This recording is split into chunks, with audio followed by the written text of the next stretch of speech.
Hey there, everyone. Welcome to the round 21 review show with me. Going to go through each player and talk a little bit about their performance, give them a player rating as we do every week. It was an interesting day. It was a cold day, that's for sure. I spent for the second week in a row. It was really good to go and watch the curtain raiser, see the Northern Blues play and see who's coming up the ranks and who's performing and who's maybe pushing for selection. Obviously, it was another disappointing day for the Northern Blues as they got beaten pretty comprehensively. The scoreboard probably flattered them a little bit in the end. I thought Richmond were just too good in the VFL. Moving on to the AFL, also an interesting game. You know, we know that it was raining heavily. Richmond, first of all, full credit to Richmond. I think we've played the grand finalists in the last fortnight. I think West Coast and Richmond have been the most impressive teams for me. Obviously, we haven't played Geelong yet, so we don't know how they're going to go against us. But just the way Richmond were able to be so clean and clinical in the wet, whereas we were not as much. I thought the first 15 minutes of the first quarter was really telling. You know, they just came out with a lot more hunger and fair play to them. I mean, you know, for a team that's in that top four spot, they could very easily take us lightly. So the fact that we sort of, you know, have been performing in a way where we command a little bit of respect. That's really the takeaway from me from the day. You know, we did lose by 28 in the end. It probably should be 22 after that that mark was allowed after the siren. But anyway, it is what it is. It's going to be a top four problem. It's not for us. I think we held our own overall. I know there was a lot of frustration. Myself, I was ropeable after the game. I think when you put expectation on a game, it's not met, you get very disappointed. But yeah, I think once you've had 24 hours to digest and process and think about it, you sort of look back and you say, well, hang on, we've played West Coast, we've played Richmond, top 2, top 3 in the competition, and we haven't been disgraced. We haven't. We can definitely take a lot out of that.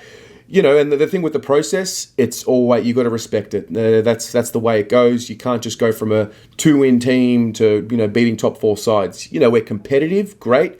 This time next year, let's start talking about really challenging them and even pinching one from the top 4 next year. So that's how I feel about the game. Full credit to Richmond, very impressive. And what they've built has been something that's been brewing for years, many years, repetitions, many weeks of training, what they're trying to do. They've got a system. They lose, Cochin and Martin, and Jack Ross steps in. You go, Jack Graham gets a bigger role and he performs it. So that's what we're trying to build. We're just not there yet. That's the reality. So that's how I saw it. I'll go through each player, give them a rating, and it'll be a very interesting discussion point. In the back line, we've got Plowman, Wiedering, and Petreski-Seaton. I thought Plowman was okay. One thing I really enjoyed about Plowman, in the last, let's say, 6 or 7 weeks is just his attack on the footy. It's been a lot better. Yeah, he has some moments where he can let us down with his disposal and he can turn it over and maybe make the wrong decision sometimes. But it is, for the most part, coming out of a want to be attacking. So obviously I'll give him a 6 for his game, but by no means was he poor. I just want him to continue to be aggressive in the way he defends. So that's how I saw his game. Wieders did a really good job. He had Tom Lynch, who we spoke about him in the preview. He was one of the best full forwards in the competition when running. It was not a day for full forwards, so we know that helped us. But I thought Wieders held his own. I'm giving him I'll give him a 8 for his game. Petreski-Seaton, I'm loving him across halfback. I'm loving him behind the ball. I think it's working really well. I like his decision making. I like what he brings to the team. He brings the composure under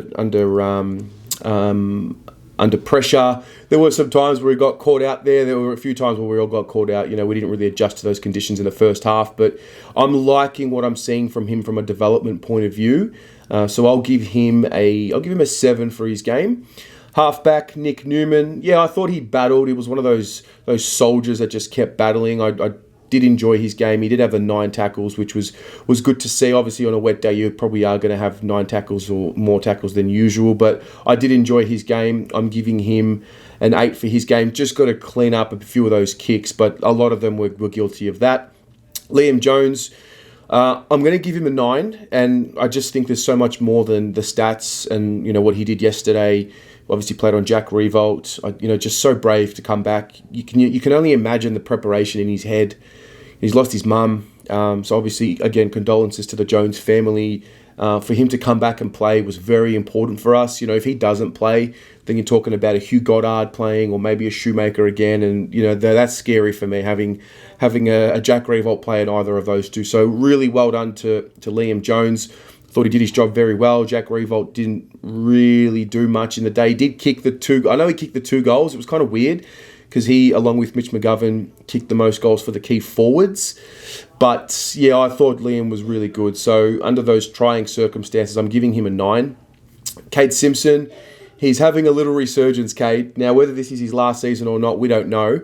But he's definitely putting his best foot forward to go on next year. He had the 33. He didn't use the ball very cleanly, but again, it was just one of those days where not a lot of the balls are going to be clean kicks. So I'm going to give him I'll give him an 8 for his game because I just love the effort, his willingness to get his hands dirty, especially in the wet. So well done to him. Sam Walsh, centre line, Sam Walsh, Cripps and Setterfield. Walsh, he had the 19 touches. So, he's human. I don't know how many times this season he actually has gone under 20, but yeah, it just wasn't his prolific self. It wasn't a day for him to be that prolific runner. Those light-framed guys get a little found out in the wet, so that's something that'll just come with experience. But I love the way he's developing. I'm giving him a 7 for his game.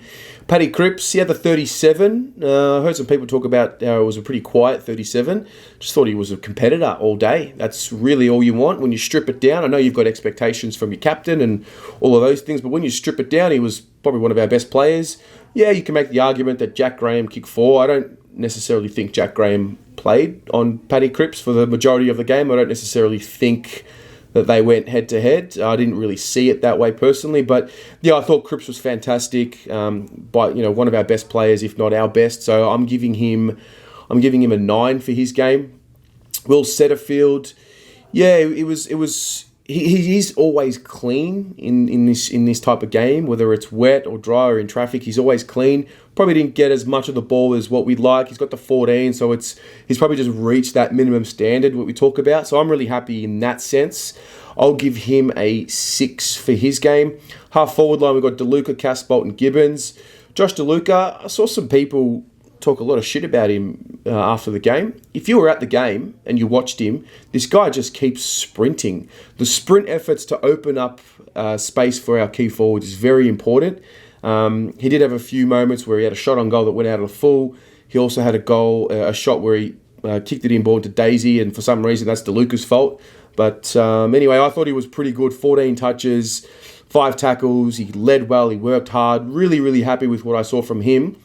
And I'm hoping he gets a little bit more midfield time, so that'll be playing to his strengths a little bit more. I'm giving him a 7 for his game. Levi Casbolt, very difficult day. What I did like about his game yesterday was he did throw his weight around a bit, particularly in that second half. I think everyone lifted a little bit, and he was one of those that definitely did that. Numbers weren't fantastic, but it's just more of the naked eye test with me. So game. I'll probably give him a 6. Levi Gibbons. I really want him to play more on the ball. I think the game yesterday, in those conditions, is the type of game that he really thrives in. He's played in the VFL. Even Josh DeLuca played in the Waffle. Those lower level games where the skill's not as good or not as important, where you're not going to have lace out kicks all day. I just think Gibbons and DeLuca should have been on the ball a lot more than what they were. Personally, thought Gibbons did okay considering the role that he did play. I'll give him a 7 for his game as well. Forward line, we've got Jack Silvani, Harry Mackay and Mitch McGovern. Jack, again, talk about this minimum standard. I feel like 12 months ago, Jack Silvani has 6 touches or 7 touches, but he's just able to find his way into the game. He had the 15 in the end, marked the ball, tackled, put the pressure on. Wasn't a very clean day, as we know, and we keep repeating that, but yeah, I did enjoy what he was able to do. I'm giving him a 7 for his game. Harry Mackay, very interesting one. Supporters are very fascinating for me because 12 months ago or early in the year last year, we're all crying out, fucking play Harry. Why aren't we playing him? Throw him out there. He's going to learn. He's got to go through the adversity. Now we're playing him and now people are calling for him to be dropped to the twos because he's going through some adversity. It's a strange one. He's not going to be developing anywhere near as well in the twos as what he is in the ones. He didn't have a good game. He'd be the first to admit that. I thought it was excellent last week. People are talking about how he's been bad for a couple of weeks. I disagree completely with that. But yeah, yesterday wasn't his day. None of the forwards really had a standout performance. He wasn't able to really find his way to get into the game, coming up against a really, really good defence in the Richmond Footy Club. Asprey's been a really good defender for them all year and for quite a few years. So cut him some slack. He's got the Saints next week, so we'll look for a better performance there. I'll give him a 4 for his game. It was below par for me, but plenty of time for Harry to get it right. I'm not even worried in the slightest. Mitch McGovern, it was a pretty brave performance or situation for him, putting his hand up to play in a game like this, knowing it was going to be raining and knowing it wasn't going to be his day, and just seeing the work ethic, seeing the way that he flew at the ball, brought it to ground, he was able to hit the scoreboard, he kicked the 2 goals, he did his job, he found a way to do his job. Where Harry probably wasn't able to find a way, Mitch McGovern was able to find a way, and that for me was the most pleasing thing. Looks a little bit trimmer, moving a lot better, hopefully he's feeling good and he recovers well. We come up against the Saints next week. I'm not sure what the weather's going to be like, but it's a really good opportunity for Mitch McGovern to really stamp himself with the Carlton faithful. So I'm going to give him a 7 for his game. I just really enjoyed the way that he was able to find a way to compete. Some room for improvement, absolutely, no doubt about that, but by no means was I disappointed in his performance. The followers, we've got Cruiser Murphy and Edie Curnow. Cruiser was great. He had 47 hit-outs. He's not usually a high hit-out guy, so that was a really interesting stat when I had a look at them. I thought he and Nak battled pretty well. I actually thought Cruiser got the better of him slightly. It wasn't really a lopsided victory. I thought overall it was a good performance by Cruiser. You need him in the team. We know that. We know we're a better side with him. And looking forward to next week because I think Rowan Marsh was a little bit sore as well. So with Cruiser, I'll give him a 8 for his game. Marc Murphy, he's had a really good, consistent patch of form. I love it. He had the 29 in the end, kicked a beautiful goal. That's really his trademark goal. He's kicked that goal against Essendon.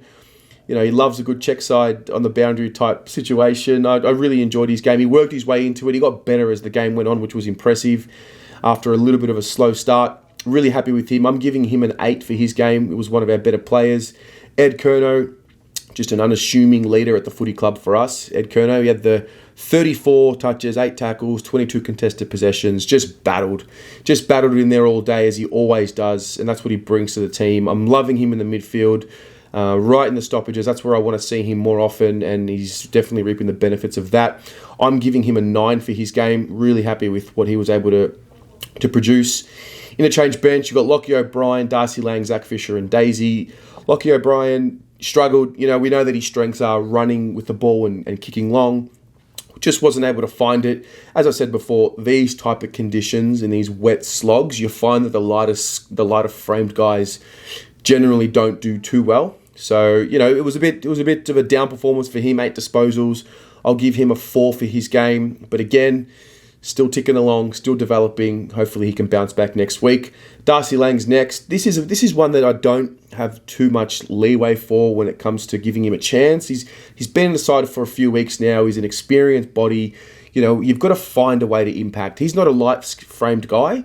He's definitely got a lot more strength to him compared to a Lockie O'Brien. Wasn't able to impact at all. I thought he was one of our poorer performers on the day. He had the 4 handballs, and that was it for the day. 3 tackles. So he'd be pretty disappointed with his performance. I'm going to give him a 2 for his game. I would probably suggest that he would come out if someone like a Kennedy comes back in, personally. So we'll see how that one plays out. Zach Fisher, there was a little bit of talk about, he had the flu a few weeks ago and he didn't perform so well last week, and maybe it was a bit of an offset of the flu, but no, I think he's struggling with something. Now, whether it's form, injury, confidence, new role that he's playing, he's not in the midfield like he was early in the year or even last year. He's definitely probably plateaued a little bit, and that's okay. That's what happens in your development. You have your ups, you plateau a little bit, you might go down a bit, and then you sort of go up again. So I look forward to seeing where Zach Fisher's going to be able to find a way to regain his form again. Definitely not giving up on him. I don't think he needs to be dropped just yet. Let him play the St Kilda game and we'll see what happens from there. But yeah, definitely a poor performance when you think about what we know Zach Fisher's capable of. So I'm going to give him a 4 for his game. We've got, finally, Daisy Thomas. I dare say, was that his best game for the club? 32 possessions, 7 tackles. He earned himself 3 free kicks. It was the veteran presence. It was a day of the veterans yesterday, that's for sure. I really enjoyed his willingness to get in there and have a crack and throw his body around. I've really, really enjoyed his game. I'm not sure how any of you guys saw it, but I was very impressed. I'm giving him a 9 out of 10. I thought he was fantastic. So that's that. That's how I saw it. A really interesting fortnight. We've got a good test case or sample size of games under Teague. We've got a good sample size now of games that we've played against teams around us and now games that we've played against top 8 teams and top 4 teams, and we sort of really see where we're at. There's a reality to all of this, and this is exactly where we're at. We haven't been disgraced in any of these games that Teague's taken over and coached us, so that's a very big tick for me. And we move on to next week. Winnable game, certainly a winnable game. And hopefully we can come away with the 4 points. I hear Brett Ratton's going to be at the game, so whatever that means, could be coaching us next year. Enjoy, guys. Have a great evening, and we'll speak to you during the week.